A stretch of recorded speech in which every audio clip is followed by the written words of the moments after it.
Une fois que l'on a reçu le salut en Jésus-Christ, que se passe-t-il ensuite? En d'autres termes, sauvé par Jésus-Christ et après. Le chrétien, nous vivons sous la dispensation de la grâce. Mais cette grâce-là, elle est quand même exigeante quelque part parce qu'il y a un renoncement à soi, il y a une persévérance, il y a une sanctification qu'il faut observer. Et c'est ça qui va nous amener vers cette espérance qui est la vie éternelle. Si quelqu'un veut venir après moi, qu'il renonce à lui-même, qu'il se charge chaque jour de sa croix et qu'il me suive. Car celui qui voudra sauver sa vie la perdra, mais celui qui la perdra à cause de moi la sauvera. Quand on lit la parole de Dieu et qu'on cherche de tout notre cœur à suivre le Seigneur Jésus-Christ, on comprend que le salut n'est pas la finalité, c'est le point de départ d'un véritable chemin avec le Seigneur. Bonjour à toutes et à tous, bienvenue dans ce podcast du Verger des Lumières. Je suis très heureuse de recevoir Roger qui est ici présent à mes côtés. Roger, donc un auteur qui a écrit 2 ouvrages publiés par notre maison d'édition chrétienne, ouvrages que j'ai en ma possession, donc je vous les présente. Le premier s'intitule « Méditons la parole ensemble ». Dans ce premier livre, Roger parle donc aux lecteurs et nous invite à pouvoir donc nous rapprocher du Seigneur, à approfondir notre relation avec lui par les Écritures bibliques. Et dans son second livre, qui s'intitule « De la rédemption à la vie éternelle », il nous partage plusieurs révélations que le Seigneur lui a accordées au travers de sa marche chrétienne. Des révélations qui l'ont amené à réfléchir à une question essentielle. Une fois que l'on a reçu le salut en Jésus-Christ, que se passe-t-il ensuite? En d'autres termes, sauvé par Jésus-Christ et après. C'est précisément le thème que nous abordons aujourd'hui dans le cadre de cet échange. Mais avant d'entrer dans le cœur du sujet, Roger, pourrais-tu s'il te plaît te présenter brièvement pour que tous ceux qui nous écoutent puissent te découvrir? Je voudrais d'abord te remercier Flavie pour cette occasion que la maison d'édition Verger des Lumières m'offre de m'expliquer justement sur ce livre. Mais avant tout, je voudrais m'acquitter d'un devoir, celui de me présenter. Je suis le frère Roger Gossaki. Je suis marié, père d'une famille nombreuse, enfant de Dieu. Et au niveau de ma profession, je suis un cadre supérieur au niveau des finances publiques, au niveau des finances de l'État. Merci beaucoup pour ta présentation. Je connais ton témoignage, je sais qu'il est vraiment très intéressant. C'est pourquoi j'aimerais que tu puisses te présenter encore davantage. Peux-tu, s'il te plaît, nous parler de ton parcours de foi avec le Seigneur, du moins dans les grandes lignes? Très bien. Alors, je voudrais dire qu'avant ma conversion, j'ai été comme tout jeune. J'ai vécu ce qu'on appelle une vie mondaine, donc la volonté de plaire ou de séduire, comme tout jeune. Par la suite, je crois qu'il y a eu un événement très important dans ma vie, la rencontre justement de celle qui allait devenir mon épouse, maman Margot, qui est une femme de foi. Et je crois que j'ai pris exemple sur elle et en sa compagnie, j'ai pu m'approcher du Seigneur. Voilà, et à travers cela, naturellement, ma vie a été une vie effectivement d'engagement, mais naturellement dans une progression continue avec le Seigneur. Alors maintenant, en termes d'engagement, je crois qu'il est important aussi de souligner qu'il y a eu des engagements un peu particuliers. Le premier engagement, c'est que toujours ma femme m'a amené à une première église qu'on appelle jusqu'à présent, je crois, la communauté chrétienne de Brazzaville, qui à l'époque vivait dans la clandestinité parce qu'on était avant 1992 sous le régime communiste où la liberté de culte n'était pas autorisée. Et donc nous avons dû vivre notre foi dans la clandestinité. Mais lorsque 92 intervient, nous avons donc été reconnus officiellement. J'ai eu à exercer une fonction très importante au sein de l'Église, celle de gérer les finances de l'Église. Ça, c'était le premier engagement. Et le deuxième engagement concerne justement une action personnelle que j'ai amenée en termes d'évangélisation à travers la musique, parce que j'ai créé un studio d'enregistrement et ensuite une maison de production des artistes chrétiens. Et là, je crois qu'en termes de bilan, j'ai eu à produire près de 25 albums. Waouh. parmi lesquels je peux citer les Makoma, le frère Carlito Egoli, le frère Koulmatopé, le frère Jean-Rémy Balekita, le frère Charles Mambaya et les Étoiles de Louange, entre autres. Waouh. Voilà un peu justement mon parcours avec le Seigneur à ce niveau-là. Ton parcours est vraiment très inspirant par rapport à tous les projets, les grands projets que le Seigneur t'a amené à mettre en place. Pour compléter le tout, on a parlé des 2 ouvrages en question que tu as écrits pour le moment. Je crois qu'il y en a d'autres qui arrivent par la suite. C'est ça. Et justement, pour revenir à ces ouvrages, à ce que tu as pu écrire là-dedans, qu'est-ce qui t'a amené à écrire ? Bon, je pense qu'à ce sujet, il y a beaucoup à dire. Je voudrais, résumer ça en termes de séquence. Quelles sont les circonstances qui m'ont amené justement à écrire ces ouvrages.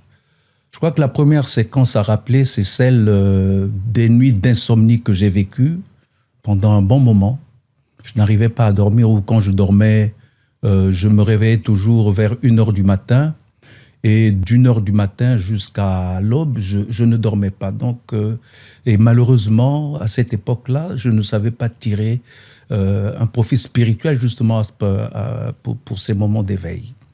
Mais par la suite, justement, j'ai persévéré malheureusement dans cette oisiveté. Et bien après, j'ai eu ce que j'appellerais la deuxième séquence justement de ma vie. C'est un songe que je dirais déclencheur justement de toutes ces révélations que j'ai eues par la suite. Ce songe, c'est lors de mon sommeil, j'ai vu le Seigneur Jésus descendre du ciel en robe sacerdotale. Wow. Et pendant qu'il descendait, il y avait une Bible étalée sur le sol ouverte. Et pendant qu'il descendait, je m'approchais au fur et à mesure. Jusqu'au moment où les pieds du Seigneur ont touché la Bible. Il a fait un avec la Bible. Et c'est à ce moment-là que je me suis mis à embrasser les pieds du Seigneur. Wow. Et je me suis réveillé. Et j'avoue franchement que c'est à partir de ce moment que j'ai commencé à avoir vraiment des révélations, des vraies révélations. Je partageais ces révélations avec ma famille, mais aussi avec certains amis, dont l'un va me suggérer d'en faire un livre pour faire bénéficier ces révélations à la communauté chrétienne. D'accord. Donc voilà à peu près comment les choses se sont enclenchées. Tu parles de révélations. Peux-tu nous partager peut-être l'une des révélations qui t'a le plus marqué ? Ah oui, je crois que la première révélation qui m'a vraiment marqué, c'est, on peut le lire dans Exode 3 au verset 15. C'est lorsque Moïse reçoit la mission de la part du Seigneur de délivrer le peuple d'Israël qui était en esclavage en Égypte. Et au cours de la discussion qu'il a avec le Seigneur, Moïse pose la question au Seigneur pour savoir si les gens vers lesquels tu m'envoies me demandaient comment t'appelles-tu, que leur dirais-je? Et le Seigneur lui répond, voilà mon nom, je résume, voilà mon nom pour l'éternité. On m'appellera de génération en génération le Dieu d'Abraham, le Dieu d'Isaac et le Dieu de Jacob.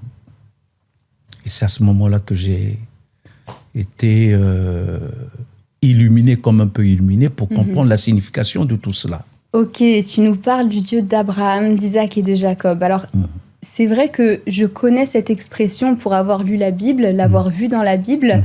Cependant, je pense ne pas en saisir toute la profondeur, du moins pas autant que toi. Donc, c'est pour ça que j'aimerais bien que tu puisses vraiment nous expliquer dans le détail concrètement que signifie cette phrase. Quel est ce fameux Dieu que tu as rencontré, que j'ai rencontré, le Seigneur Jésus-Christ, qui est un Dieu de tout temps. Alors, justement, quand il dit que je suis le Dieu d'Abraham, le Dieu d'Isaac et le Dieu de Jacob, il dit, voilà mon nom pour l'éternité, de génération en génération. Ça veut dire que ce nom-là va traverser les âges, va traverser les saisons.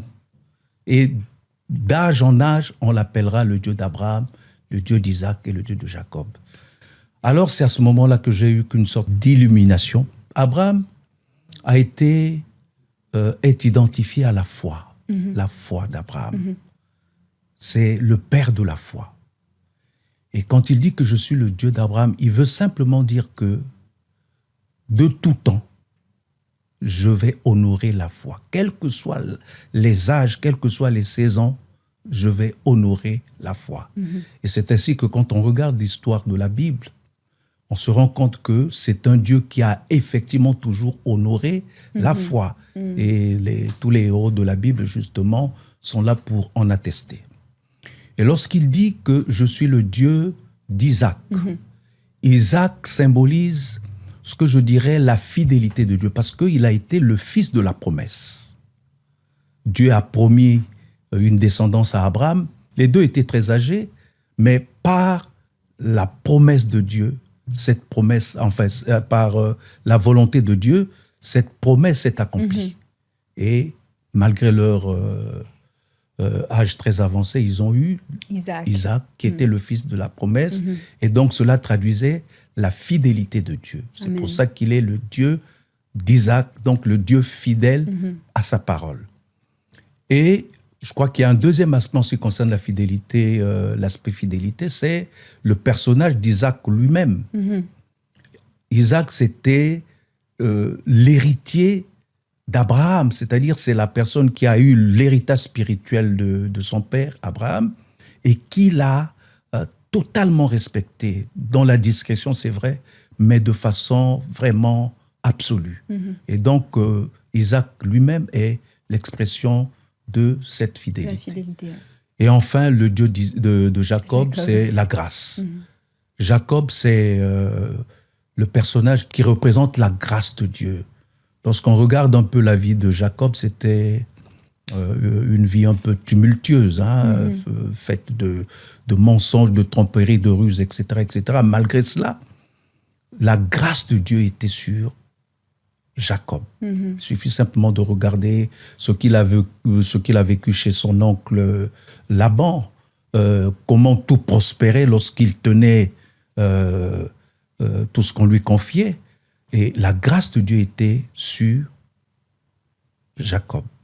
Et c'est pour ça qu'il est le Dieu de Jacob, parce que d'âge en âge, il agit par grâce. Donc voilà un peu la révélation que j'avais reçue en ce qui concerne le Dieu d'Abraham, le Dieu d'Isaac et le Dieu de Jacob. Voilà. Tout ce que tu viens d'expliquer par rapport à cette révélation me parle vraiment beaucoup, parce que quand je regarde ma propre vie, quand je regarde mon propre témoignage, je vois vraiment combien Dieu a toujours été là, m'a toujours amené à apprendre à mettre ma confiance en lui, m'a révélé sa fidélité, m'a permis d'expérimenter sa grâce, ses bénédictions, etc. J'ai d'ailleurs commencé à témoigner depuis le début de cette année 2026, à témoigner de son œuvre dans ma vie, de tout ce qu'il a fait, des victoires qu'il m'a permis de vivre, des délivrances, des restaurations, la façon dont il m'a transformé peu à peu dans mon cœur, même si je demeure un être humain et donc imparfaite, mais il a vraiment changé ma vie, il a transformé ma vie. Donc ce Dieu dont tu parles, le Dieu d'Abraham, d'Isaac et de Jacob, en parlant ainsi, ça évoque une grande vérité par rapport à ma propre vie. Donc merci beaucoup. Et justement, tout ce que tu viens de dire m'amène à me demander par rapport à ta propre vie à toi, ta propre expérience, même si cet enseignement est vraiment très parlant. Est-ce que personnellement, tu as une ou plusieurs expériences que tu peux nous partager qui rassemblent ces trois dimensions que tu as toi-même expérimentées, la foi, la fidélité de Dieu et puis sa grâce? Effectivement, je crois qu'il y a 3 événements dans ma vie que j'ai personnellement vécu qui traduisent justement la foi, la fidélité et la grâce. S'agissant de la foi, je voudrais revenir un peu sur une période précise de l'histoire du Congo, en 1997. La période de la guerre. Voilà, il y a une guerre qui éclate, une guerre civile qui éclate au pays. Et nous nous retrouvons, moi et ma famille, toute ma famille, nous nous retrouvons à Bas-Congo, qui était un havre de paix. C'est là où tout le monde se réfugiait parce que les belligérants avaient convenu de ne pas en perturber la quiétude. Malgré ce statut d'havre de paix, je veux dire, alors nous avons reçu de la part du Seigneur l'instruction de quitter ce lieu-là. Nous ne comprenions pas pourquoi. Effectivement, nous avons fait le mouvement de Brazzaville à Kinshasa. Et juste après notre départ, la guerre est arrivée à Bakongo. Donc si on était resté, effectivement, nous ne savions pas ce qui serait arrivé. Certainement que Dieu nous aurait protégés. Mais au moins Dieu, par son avertissement, nous a empêchés de vivre ce que tous ceux qui sont à Brazza savent, ce que Bakongo a vécu.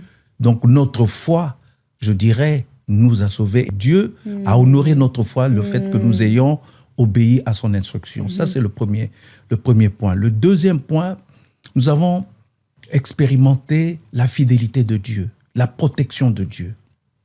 Vous savez, traverser le fleuve Congo, c'est le deuxième plus grand fleuve au monde, après l'Amazonie. Donc, nous avons traversé ce fleuve en pirogue.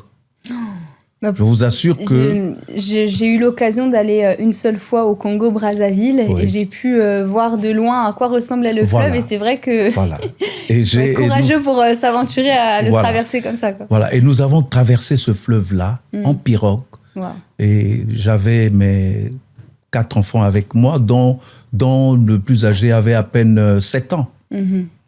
Donc c'est une grâce, une fidélité vraiment que Dieu nous a protégés et nous nous sommes retrouvés à Kinshasa sans problème.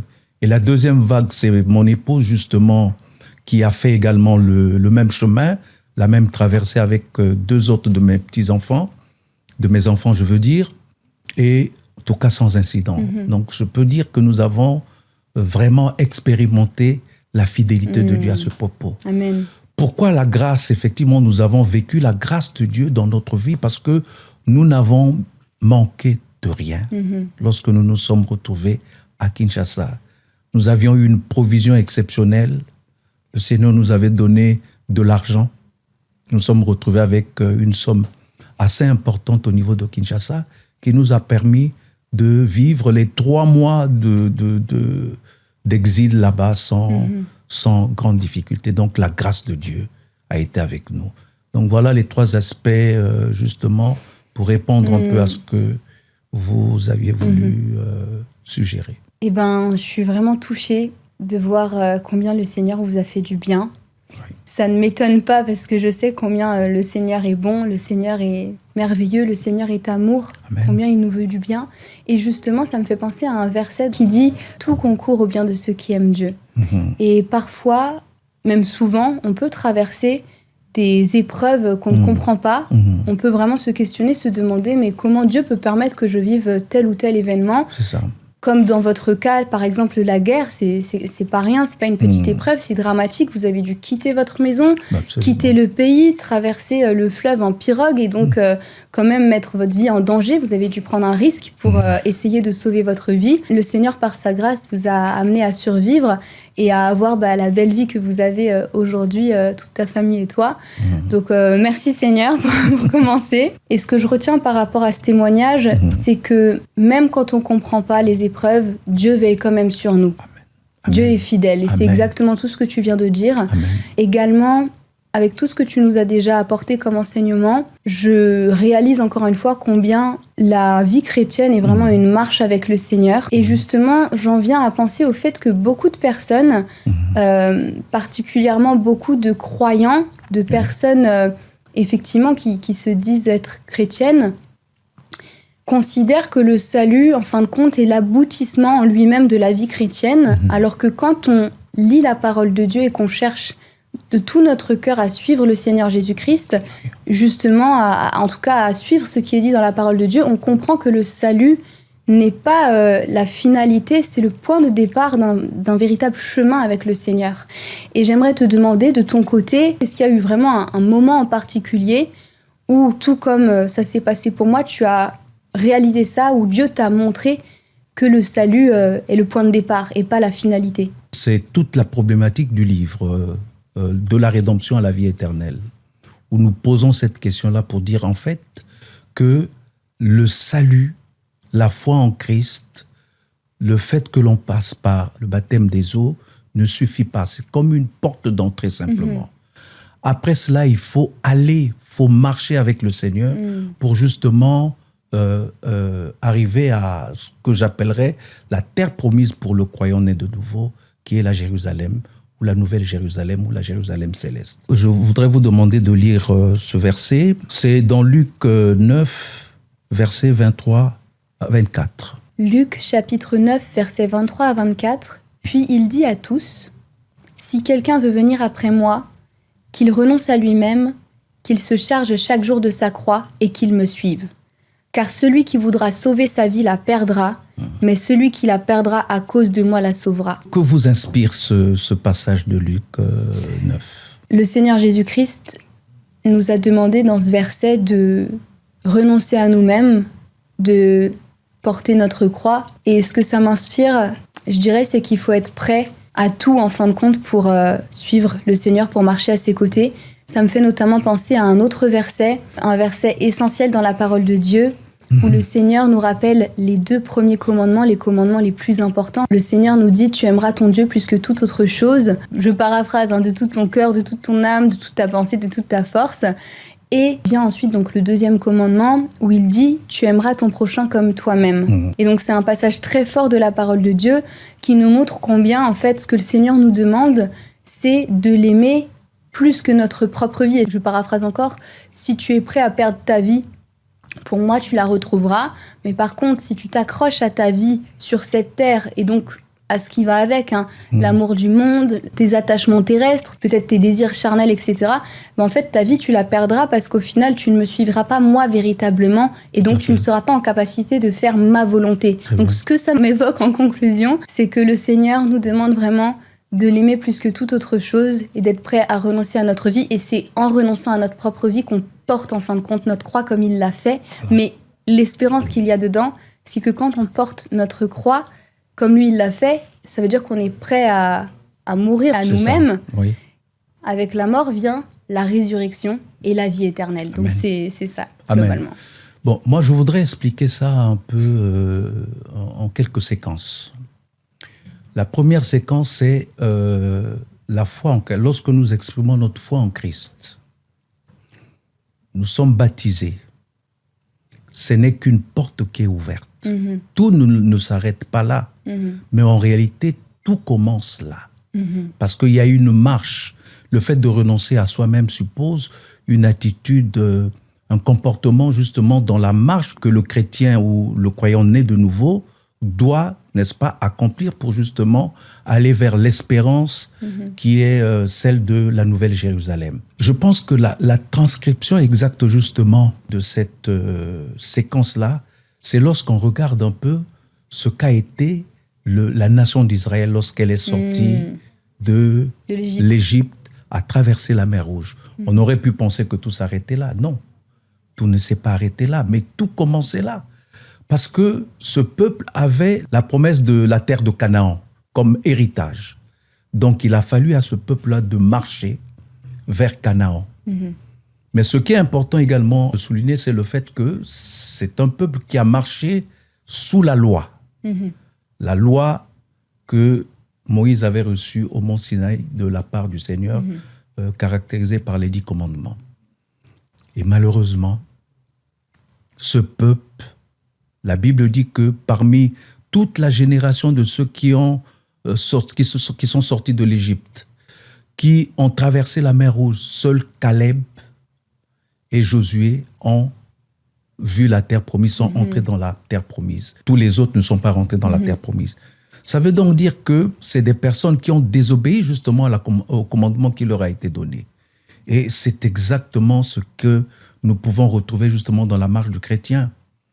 Nous devons marcher, mais marcher, et c'est ça qui fait la différence avec Israël. Le chrétien, nous vivons sous la dispensation de la grâce.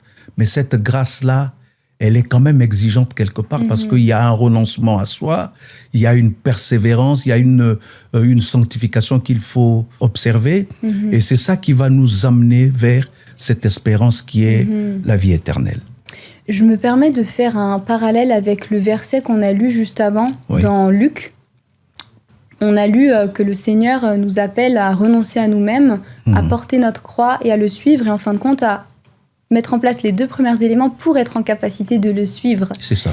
Par rapport à tout ce que tu as dit au sujet du peuple d'Israël, que le Seigneur a fait sortir d'Égypte, qu'il a délivré de l'esclavage, le lien que je vois vraiment entre cette histoire et puis notre histoire à nous, aujourd'hui les croyants, c'est que le peuple d'Israël n'a pas renoncé à lui-même, contrairement à ce que Dieu nous appelle à faire. C'est ça. En fait, le peuple d'Israël n'a pas renoncé, quand je dis à lui-même, il n'a pas renoncé à son confort. Le confort qu'il avait en Égypte, un confort de surface, superficiel, parce qu'ils étaient esclaves.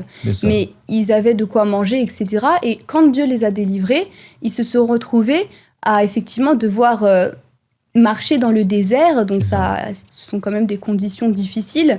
Ils n'avaient pas toujours d'eau, pas toujours de quoi manger, même si le Seigneur pourtant a pourvu à leurs besoins en leur envoyant la manne dans le désert pour qu'ils soient rassasiés. Donc on voit vraiment que Dieu a toujours été là, a toujours veillé sur son peuple, mais que son peuple s'est détourné de lui. Son peuple n'a pas voulu renoncer à certaines choses liées à la chair, au confort terrestre, et au final ce qui les a amenés à manquer la terre promise, à ne pas pouvoir recevoir la promesse pourtant que Dieu leur avait accordée, c'est ça en fait, c'est leur mauvais comportement, le fait de ne pas avoir accepté de porter leur croix. Et la différence vraiment avec aujourd'hui, je fais encore un parallèle avec ce que tu viens d'apporter comme enseignement, c'est qu'aujourd'hui nous avons la chance de vivre sous la grâce, donc c'est pas pareil. C'est pas pareil. Mais attention, et puis je suis sûre que tu vas pouvoir encore nous enseigner d'autres révélations. C'est ça. Mais attention, ce que je veux dire, c'est que c'est pas parce qu'on vit sous la grâce que pour autant tout est permis.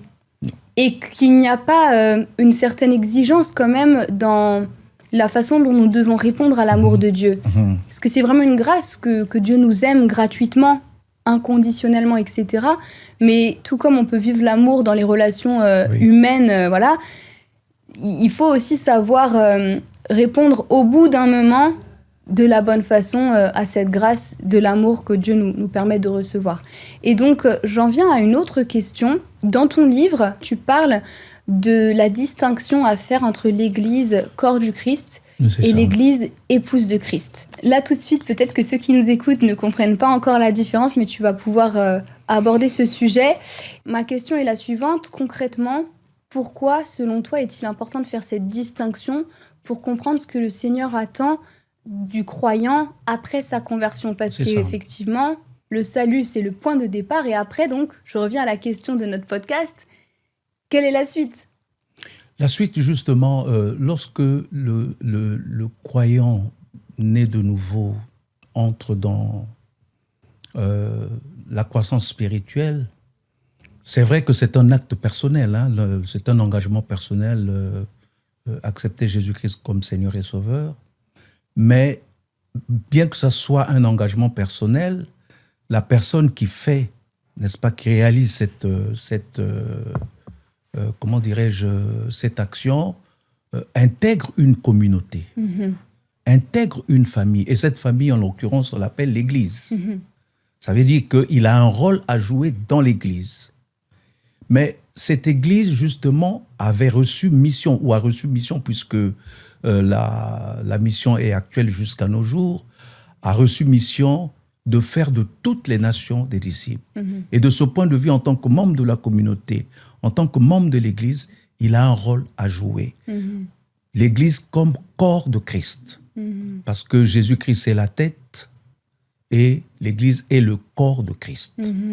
Donc, en fait, quand on parle de l'Église corps de Christ, c'est l'Église qui reçoit mission de continuer le ministère terrestre de Jésus, qui consiste à évangéliser et à convaincre les gens par leur comportement à venir à Christ. Avec les dons, les grâces, exactement, les dons, que chacun a reçu, parce qu'on se complète au final comme un corps. Exactement, exactement. Okay. Et donc, la notion Église, corps de Christ est plus liée à la mission que l'Église a reçue, n'est-ce pas, des apôtres lorsque l'Église a été mise en place, de continuer le ministère terrestre de Jésus. Alors, l'Église épouse de Christ, c'est vrai que c'est une notion complémentaire. Il n'y a aucune contradiction entre les deux, mais c'est une notion complémentaire. En exerçant cette mission-là, en accomplissant cette mission-là, elle-même, l'Église doit se préparer, n'est-ce pas, à rencontrer l'époux. Elle doit, dans son comportement, faire en sorte qu'elle soit sans tache ni ride. Et c'est cette deuxième attitude, n'est-ce pas, qui va emmener l'Église à aller vers un nouveau statut qui est celui de l'épouse de Christ. Tout ce que tu viens de dire, ça me fait penser à un verset en particulier dont je parlerai juste après parce qu'avant, j'aimerais juste te partager concrètement ce que j'ai retenu de tout ce que tu viens de dire. Je pense que au final, l'Église, corps du Christ, fait vraiment référence, comme tu l'as dit, à la mission et à la notion de travail, de service pour le Seigneur. C'est exactement ça. Et comme tu l'as dit, ça ne se contredit pas avec la notion d'épouse de Christ, parce qu'effectivement, le Seigneur ne nous appelle pas juste à travailler pour lui, même si c'est le cas, il nous appelle également à devenir son épouse, sa partenaire de vie, sa collaboratrice et vraiment celle qui partage tout avec lui, qui prend part à la vie éternelle en fin de compte qu'il incarne. Exactement. Donc voilà, j'en viens maintenant donc au fameux verset auquel je pense. Oui. Tu sais, c'est le verset, un long passage qui parle des 10 vierges. Oui.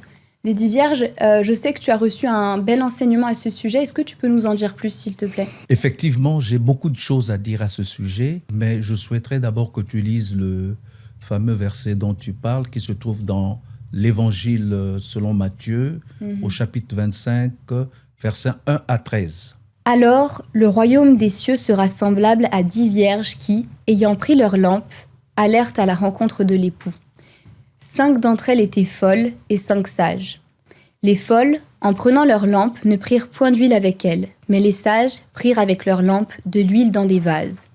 Comme l'époux tardait, toutes s'assoupirent et s'endormirent. Au milieu de la nuit, on cria « Voici l'époux, allez à sa rencontre !» Alors toutes ces vierges se réveillèrent et préparèrent leurs lampes.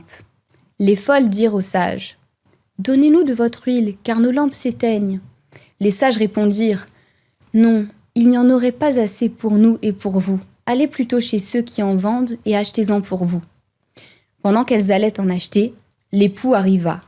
Celles qui étaient prêtes entrèrent avec lui dans la salle des noces, et la porte fut fermée. Plus tard, les autres vierges vinrent et dirent « Seigneur, Seigneur, ouvre-nous !» Mais il répondit « Je vous le dis en vérité, je ne vous connais pas. Veillez donc, puisque vous ne savez ni le jour ni l'heure. » Waouh, ça met la crainte, hein la crainte du Seigneur.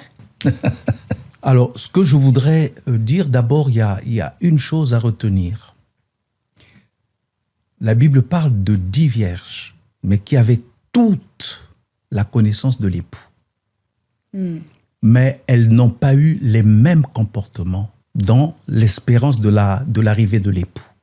La première des choses à retenir. La deuxième chose à retenir, c'est que parmi les 10, il y a eu 5 qui ont eu une attitude de sagesse.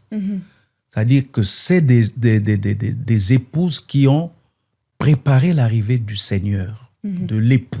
En entretenant leur lampe. Entretenir leur lampe, pour que la lampe soit allumée, il faut que l'huile y soit. Et l'huile, c'est la communion avec le Saint-Esprit, la persévérance, la vie dans la sanctification, la vie de prière, etc., etc. C'est ça qui a fait que leur lampe reste allumée. Et cela parle justement de l'attitude que nous devons avoir justement dans cette attente-là de l'époux qui arrive. Donc ça, c'est un comportement qui concerne justement les 5 vierges sages. En revanche, les 5 vierges folles n'ont pas été assez sages justement dans leur façon de vivre. On peut parler de la négligence spirituelle, on peut parler du manque de vigilance, on peut parler également de la non-communion avec le Saint-Esprit qui a fait que, et naturellement, leur lampe n'était pas suffisamment entretenue pour qu'elle se présente devant l'époux. Donc, c'est une parabole en fait qui nous renseigne sur 2 types de comportements qui doivent caractériser justement les croyants nés de nouveau que nous sommes. D'une part, l'attitude des 5 vierges sages qui devrait nous inspirer tous à nous préparer justement à être éligibles à la rencontre de l'époux, donc à l'enlèvement, et ne pas suivre justement les 5 vierges folles, qui est une attitude qui les a conduits à ne pas rentrer dans la félicité de l'époux. Voilà à peu près ce que je voulais dire à ce propos. Il y a beaucoup de choses à dire par rapport à ce verset. Oui. Mais donc je retiens qu'il faut tout faire pour persévérer dans cette intimité avec le Saint-Esprit. J'aimerais justement lire un verset qui se trouve dans Philippiens chapitre 3, versets 12 à 14. « Ce n'est pas que j'ai déjà remporté le prix ou que j'ai déjà atteint la perfection, mais je cours pour tâcher de le saisir, puisque moi aussi j'ai été saisi par Jésus-Christ. Frère, je ne pense pas l'avoir saisi, mais je fais une chose, oubliant ce qui est en arrière et me portant vers ce qui est en avant, je cours vers le but pour remporter le prix de la vocation céleste de Dieu en Jésus-Christ. » En fin de compte, la persévérance dans la foi, c'est tellement important parce que sans ça, à tout moment, on abandonne. Absolument. Et puis, au final, on peut vivre effectivement des moments agréables dans la vie en dehors de Jésus-Christ. Mais avec Jésus-Christ, ce sera toujours mieux parce qu'au travers des épreuves, on ne sera jamais seul. Il nous apportera la victoire. Alors peut-être pas forcément visible d'un point de vue humain, d'un point de vue terrestre, mais dans la vie éternelle, on a la victoire. Et c'est merveilleux. Et je voudrais aussi ajouter une compréhension de tout ce que tu nous as expliqué, une compréhension que j'ai aussi de ce passage sur les 10 vierges. Je reviens sur ce que tu disais avant par rapport à l'église corps du Christ et l'église épouse de Christ. Qui font référence au fait d'aller en mission pour le Seigneur, de travailler pour lui, et puis aussi, en tant qu'épouse, de se préparer à son retour. Absolument. Et persévérer dans la foi jusqu'au bout. Pour suivre Jésus-Christ, en fin de compte, ça revient à faire les deux, mais quand même à veiller principalement au retour de l'époux, parce qu'on peut très vite tomber dans de l'activisme, à vouloir servir le Seigneur, que ce soit dans une église bâtiment, peut-être au travers des réseaux sociaux, peut-être au travers d'associations. C'est merveilleux et vraiment le Seigneur nous encourage à tout ça, mais on peut aussi se perdre à force d'être dans l'activisme si on ne veille pas sur notre intimité en Christ.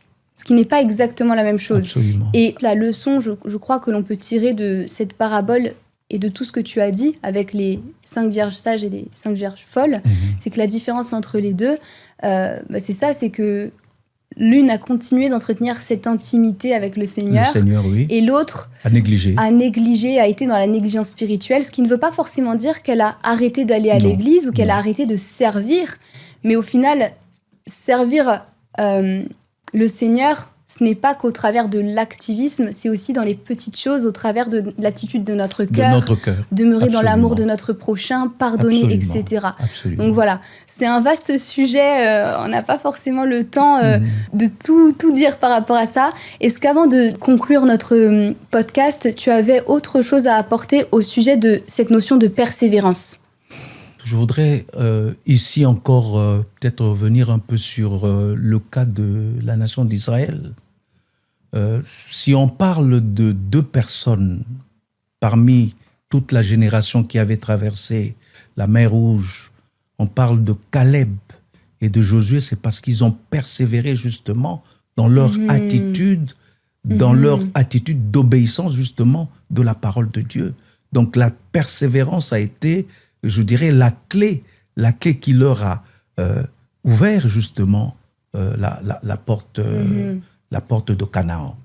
Donc la persévérance est effectivement très, très, très importante. Sans persévérance, on n'arrivera à rien. Voilà. Ouais. Je vois que le temps file. Je suis vraiment très triste. J'aurais aimé qu'on puisse continuer de développer ce grand sujet. C'est ça. Je propose qu'on passe à ton mot de la fin. Pour conclure, je pense que beaucoup de personnes ont été bénies par tes enseignements, par les révélations que le Seigneur t'a apportées. Et je pense que tu pourrais peut-être, en plus des conseils que tu nous as donnés, t'adresser directement aux personnes qui nous écoutent. Oui. Quel message d'encouragement souhaites-tu adresser à ceux qui nous regardent aujourd'hui ? Alors, pour conclure, je voudrais simplement exhorter les uns et les autres à avoir l'attitude des 5 vierges sages, dans cette espérance justement du retour de notre Seigneur Jésus-Christ. Persévérer dans la prière, dans la sanctification, dans l'amour du prochain, dans la solidarité.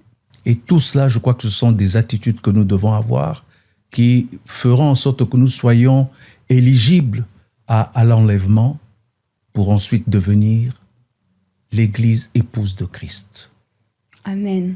Voilà. Amen. Merci beaucoup, Roger, d'avoir accepté de partager avec nous ces enseignements que le Seigneur t'a apportés tout au long de ta marche chrétienne. Merci. On retient qu'effectivement, le salut n'est pas la finalité, Oui. c'est le point de départ pour la suite. Et après avoir reçu le salut en Jésus-Christ, ce qui est merveilleux, le Seigneur nous appelle à marcher aux côtés de Jésus jusqu'à son retour, Absolument. sans se lasser, sans abandonner cette vie à ses côtés.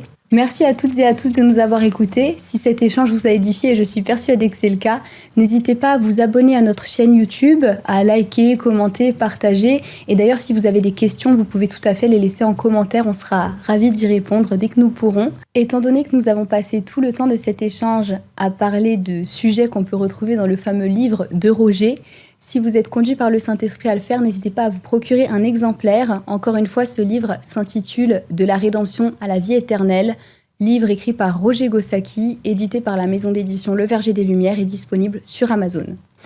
À très bientôt pour le prochain podcast du Verger des Lumières et soyez abondamment bénis.